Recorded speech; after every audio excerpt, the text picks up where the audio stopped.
The release of the Burning Crusade expansion blew the scale of World of Warcraft wide open. Stepping into Zangarmarsh for the first time is a vivid reminder that Azeroth is far behind you. It is arguably one of the most alien and surreal landscapes in the game's history. In this video, we're deep diving into that history and the lore of this strange ecosystem, to uncover how a once vibrant sea collapsed into a shattered fungal swampland. We'll also follow the trail of the cold industrial schemes of Lady Vashj and her Naga forces, to the desperate arrival of the Cenarion expedition fighting to stop them. And stick with me on this one, because this lore is about to get weird.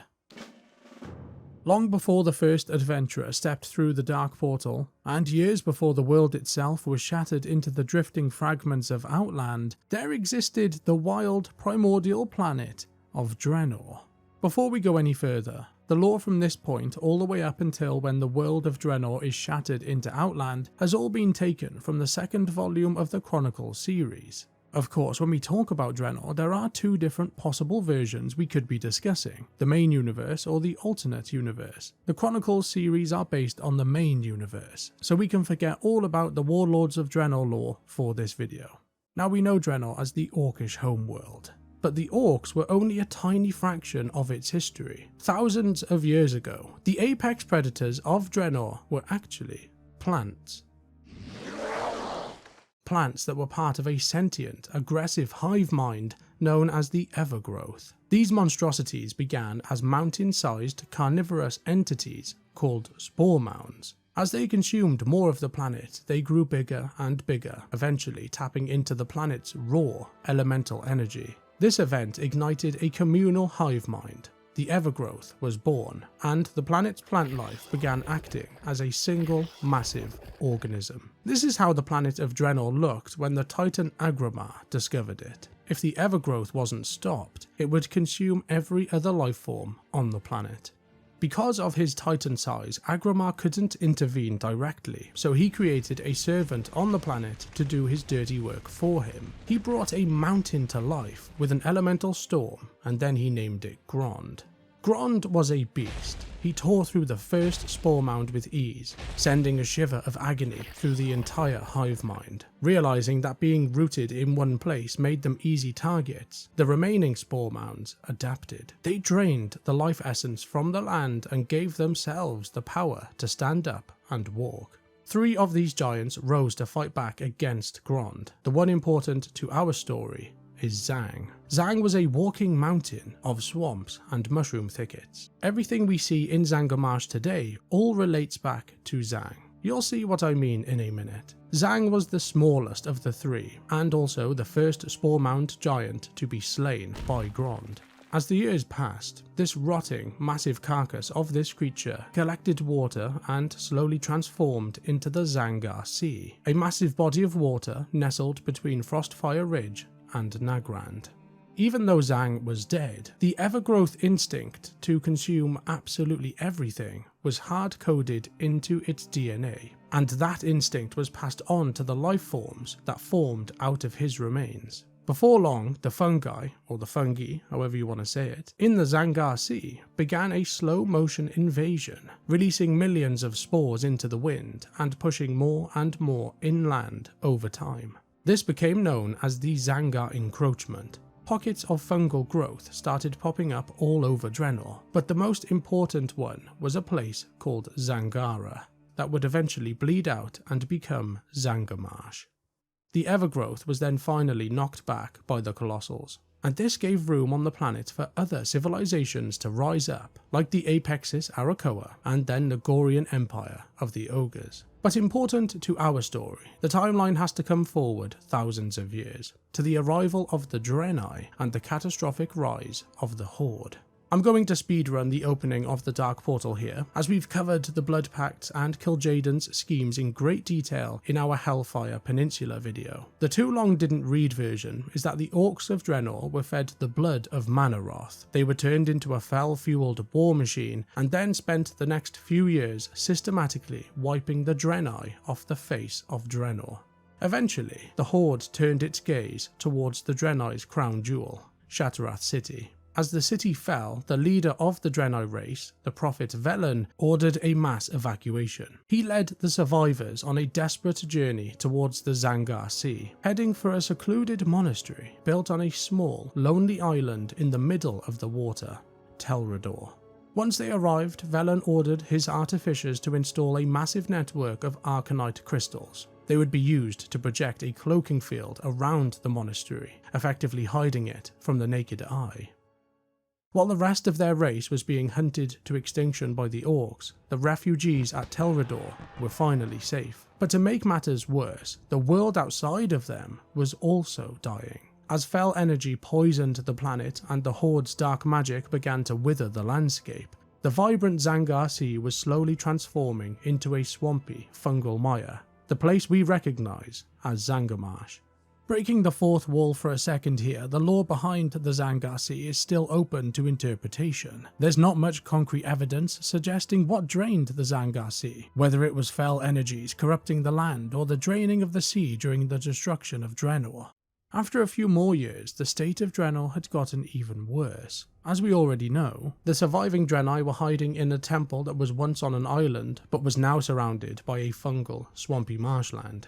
Of course, that island is then revealed to be a big mushroom. The planet of Draenor had been torn apart and replaced by the shattered fragments of Outland drifting somewhere on the edge of the twisting nether. And the orcs were broken. They were defeated by the humans and the rampaging sons of Lothar, and also abandoned by their leader after he shattered their home. Using the still active portals Ner'zhul had opened, Kil'jaeden ordered the Pit Lord Magtheridon to conquer the floating remnants of the planet. Soon enough, the Legion had seized complete control over Outland. Magtheridon had gathered the remaining orcs under his banner and began summoning endless waves of demons from the twisting nether to solidify their grip. But the Legion's reign of terror over Outland wasn't going to go unchallenged for long. Back on Azeroth, just after the Third War, the Demon Lord Kil'jaeden reached out to the Demon Hunter Illidan Stormrage. The deal he offered Illidan was simple: destroy the Frozen Throne and put an end to the rebellious Lich King. Illidan reached out to a force that had been waiting in the dark for 10,000 years. He cast a spell that reached the deepest trenches of the oceans, calling upon the Naga. 10,000 years ago, Queen Azshara ruled the Night Elf Empire as the most powerful being on the planet. But her obsession with the Well of Eternity drew the Burning Legion to Azeroth, triggering a war that eventually caused the Well of Eternity to implode. The resulting Great Sundering shattered the continent of Kalimdor completely, sending 80% of the world's landmass and its people to the bottom of the sea. As the ocean swallowed up their capital city of Zin Azshari, Queen Azshara and her highborn loyalists faced certain death. But in those final moments, a voice from the abyss answered her call. I know you. What you were. What you will yet be. The old god N'Zoth offered the drowning queen a second chance. He would save her people, but it came at a terrible price. He transformed the Highborn into the serpentine, sea-dwelling Naga, creating a new army to serve his own dark interests from the bottom of the sea. To destroy the Frozen Throne, Illidan and his Naga travelled to the ruins of Dalaran, where they channeled a ritual using the Eye of Sargeras. But this was then stopped by Illidan's brother, Malfurion. Fearing Kil'jaeden's wrath for failing his orders, Illidan then fled to a corner of the universe where he thought he would be safe: Outland. This move left Lady Vashj and her surviving Naga back on Azeroth, where they retreated into the depths of the nearby Lordemir Lake to hide and await orders. Lady Vashj then encountered and also recruited Kael'thas Sunstrider and his Blood Elves. Power belongs to those who claim it. You are either an asset or a liability. She convinced the prince that Illidan and this mysterious Outland held a cure for their magical addiction, leading them through a portal into the shattered graveyard of the Orcish homeworld. Upon arrival, they discovered Illidan had been captured by his former jailer, Mire Shadowsong. Lady Vashj and Kael'thas launched a rescue mission, reclaimed the betrayer, and brought him back to base, where Illidan finally revealed his master plan for Outland. He needed to purge Outland of the Burning Legion so he could hide from Kil'jaeden. He then shut down the dimensional gateways that were funneling the demonic reinforcements into the world, including a key portal on the western edge of Zangarmarsh. With the reinforcements cut off, their leader Magtheridon was eventually defeated and enslaved by Illidan. But just as Illidan was starting to get a grip on Outland, the sky turned to fire, and Kil'jaeden arrived. Illidan and his new allies were then forced back to Azeroth for a disastrous campaign in Northrend. Following a legendary duel at the foot of the Frozen Throne, Illidan was left for dead in the snow by Arthas Menethil. It was then Lady Vashj and Kael'thas who spearheaded the retreat, carrying their broken master back to the safety of Outland. When Illidan recovered, he then became obsessed with the inevitable demonic retaliation from Kil'jaeden. He wanted to transform Outland into a fortress. To do this, he would need control over its people. To help with this task, he turned to his new allies, giving Lady Vashj a brutal command: seize Outland's most precious resource, the water. The Naga then pushed out across Outland and found exactly what they needed: Zangarmarsh. As they fanned out across the marshlands, they secured the region's most vital landmarks, deploying massive forces to seize Umbrafen Lake in the east and the Marsh Light Lake in the west. The Naga's conquest over Zangarmarsh began with the subjugation of a tragic race known as the Lost Ones. These were former Draenei who had survived the initial Orcish onslaught years ago, but had also been devolved by the lingering, devastating effects of the fell energy the Orcs had harnessed. Physically diminished, these broken creatures quickly realized that they were no match for the Naga's military might. Rather than face extinction, they pledged their allegiance to Lady Vashj, effectively surrendering their territories and the lakes of Zangarmarsh to the Naga. Once these strategic points were under their control, they then converged on the deepest point of the basin to begin their true work, taking the Serpent Lake. This central hub would serve as the anchor for their operations. To control the water of Outland, they would need a massive industrial machine, but they had no intention of building this themselves. So they hunted down and enslaved the local Wastewalker tribe. These people were part of the Broken Race, another set of Draenei survivors who had also been physically mutated by exposure to fell energies, just not quite as much as the Lost Ones. The Broken were forced into hard labour to construct the Coilfang Reservoir, a sprawling underwater pumping station designed to drain the entire zone of Zangarmarsh completely dry. It was almost the perfect site for an industrial fortress, but there was one problem. The caverns the Naga had planned to house their machinery in weren't empty. When the Naga arrived, the caverns beneath the Serpent Lake were ruled by terrifying beasts of the deep. Chief among them were the fungal giants, lumbering behemoths led by two formidable creatures, Quagmiren and Hungerfen. But despite the massive physical strength of the fungal giants, Quagmiren was no match for the tactical ruthlessness of the Naga, and they quickly defeated him. But rather than slaughtering the fungal giant, Lady Vashj chose to enslave Quagmiren instead. Then perhaps your life's purpose shall continue. Forcing this ancient guardian of the bog to stand watch over her growing industrial empire. Hungerfen, on the other hand, had managed to inadvertently avoid enslavement by the Naga. His home was so deep in the caverns that he didn't even know the Naga were there.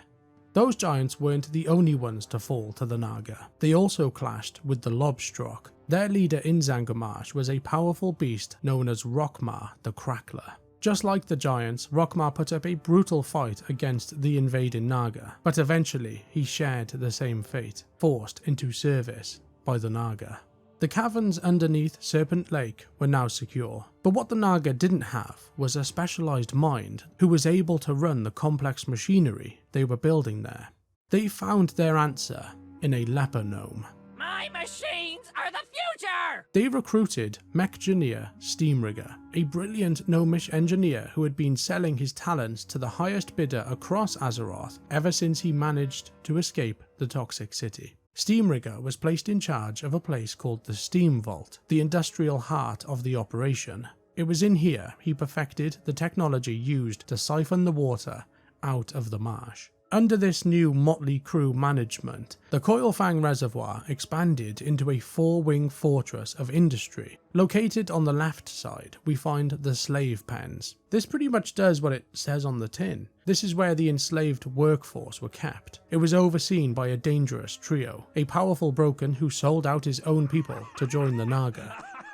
And he was supported by the shackled might of Rockmar and Quagmiran. On the right side is the Underbog, a subterranean sanctuary where the native wildlife of Zangarmarsh has retreated to shield itself from the relentless reach of the Naga. The Underbog remains a bastion for two ancient lurking terrors who remain fiercely protective of their soil, Hungerfen and the great mother of the Sporewalkers, the Black Stalker. Neither of these creatures hold any allegiance to the Coilfang invaders, but they still pose a threat to us as they will strike down anything that dares to threaten their territory.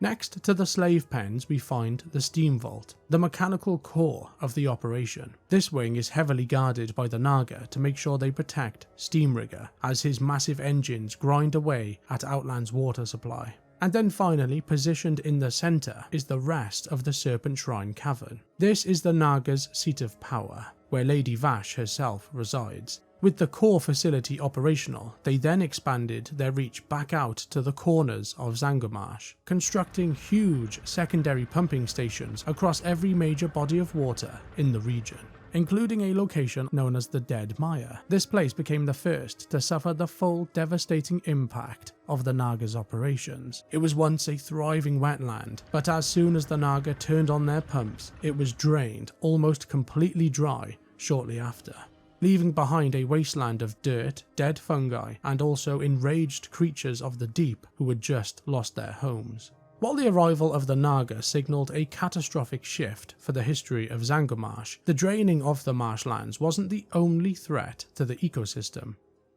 As the Naga was consolidating their power over Zangarmarsh, the Ogres from the north saw it as the perfect opportunity. A warband from the Ango'rosh tribe surged into Zangarmarsh to begin a massive harvesting operation. They established a fortified stronghold in the far northwestern reaches and began systematically tearing down the local fungi.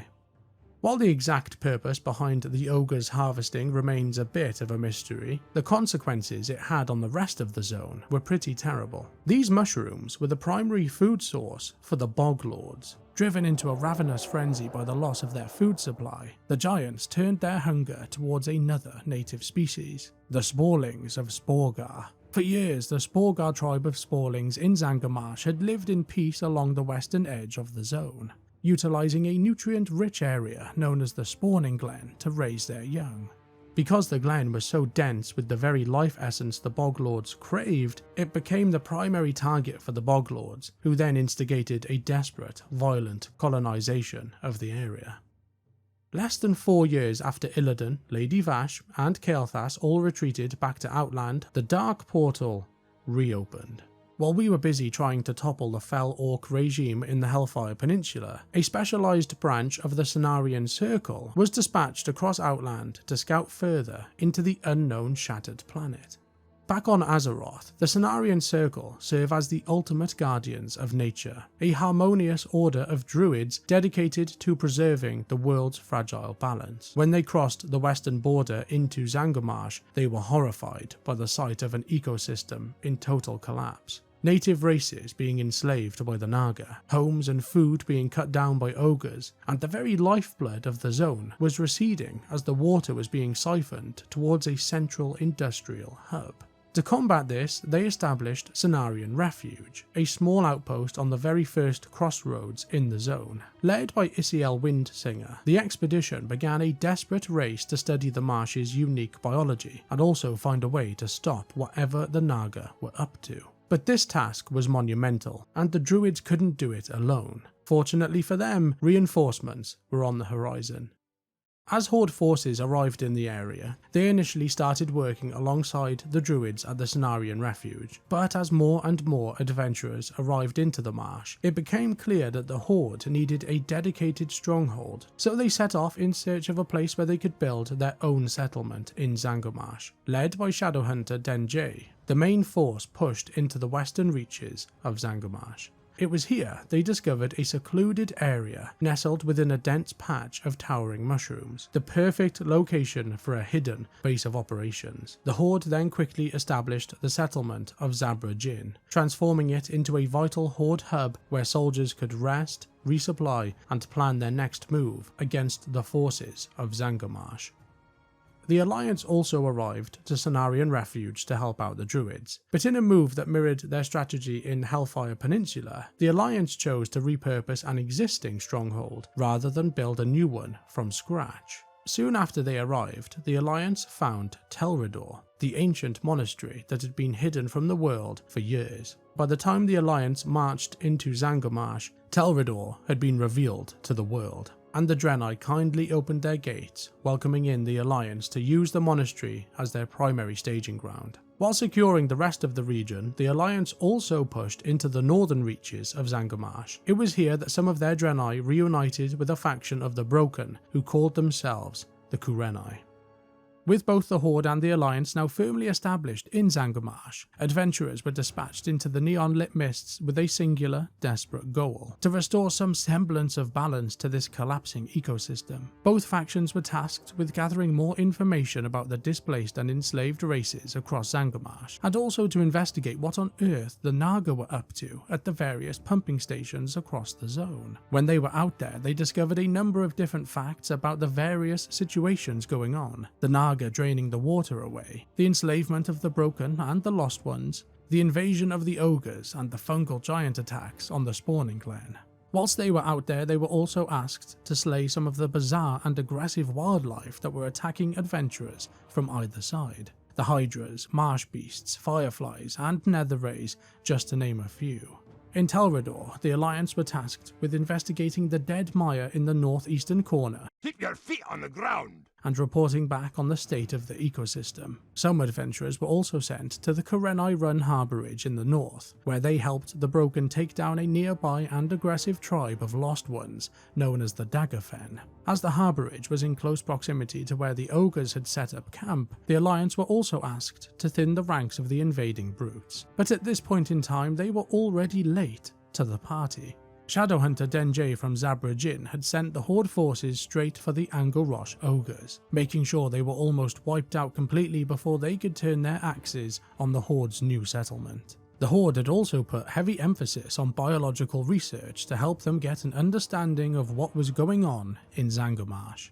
Whilst over on the western front, the Horde and the Alliance noticed the fungal giants attacking the Sporelings in the spawning glen. They then travelled to Sporeggar, where they met the local Sporling tribe, and from here they were then sent out to try and put a stop to the invading giants and also save as many of the young as they could. But of course, we can't avoid the Naga in the room. After taking out the high-ranking lieutenants across the region, the adventurers found drain schematics, showing details of an underground system of drains and pumps that all led to one central point: Serpent Lake. The adventurers delivered the schematics to the Druids at the Cenarion refuge. After studying them, the Druids confirmed what we had all suspected. The Naga had built a massive steam-powered vacuum, and they were drinking Zangarmarsh dry. After discovering a hidden entrance into the Coilfang Reservoir, it wasn't long before the Horde and the Alliance forces were being sent out into the centre of the lake, diving down and re-emerging into the Serpentine caverns, ready to bring down the Coilfang Reservoir. The first objective was to take the slave pens, a tactical opening move hitting the Naga where it hurt by liberating their stolen labour force. The strike team tore through the Naga guards and soon put down Quagmiran, the massive fungal giant serving as the pen's overseer. But the most significant find in those damp cages wasn't a slave, it was a political prisoner named Kael'thas. Kael'thas held a deep vendetta against Lady Vashj. He offered the champions a deal. He would grant them the Mark of Vashj, allowing them to enter her inner sanctum, but only if they helped him restore an ancient artifact known as the Cudgel of Kael'thas. This was a monumental task that we weren't ready for, so it would have to wait. The expedition then pushed forward into the Underbog instead. This was basically a rescue mission for some of the missing members of the Cenarion refuge who hadn't returned back to base. After navigating through the bioluminescent tunnels and clearing out the remaining fungal giants, the adventurers eventually took down the Black Stalker, effectively breaking the Naga's grip over the native wildlife. While the two outer wings of the reservoir were now secure, the attention then shifted to the engine room, the steam vault. The champions stormed through the complex, carved a path through the elite Naga guards, and cornered Mech'Jnir Steamrigger. When the gnome finally fell, the massive pumping machines of the Coilfang reservoir finally groaned to a halt. For the first time in years, the water of Zangarmarsh stopped receding. There was only one objective left, taking down the savage who had orchestrated the entire plan. But to get to Lady Vashj, the heroes had to uphold their side of the bargain with Kael'thas. This meant trekking across the shattered planet to slay Gruul the Dragon Killer and also the skeletal dragon Nightbane, all to retrieve the elemental signets required to restore the cudgel. When the artifact was finally restored, Kael'thas broke his bonds and marked the champions, granting them access to the rest of Serpent Shrine Cavern. After slogging their way through the cavern, they finally reached Lady Vashj. As expected, Lady Vashj was a hard fight for them, but in the end she was no match for the combined might of Azeroth's finest adventurers. Her death put an end to the industrial nightmare that was the Coilfang Reservoir, and it also delivered a massive blow to Illidan's Outland Empire. Lord Illidan, I am sorry. The fall of Lady Vashj marks the final chapter in the recorded history of Zangarmarsh. What began as the rotting remains of a mountain-sized plant giant transformed into a vibrant, fungal-infested sea, only to then be drained into a neon-lit industrial graveyard. But at least the ecosystem has been given a second chance to find balance. If you enjoyed this deep dive into the lore and the history behind Zangarmarsh, you can check out the first video in the series where we go over the full history behind the Hellfire Peninsula.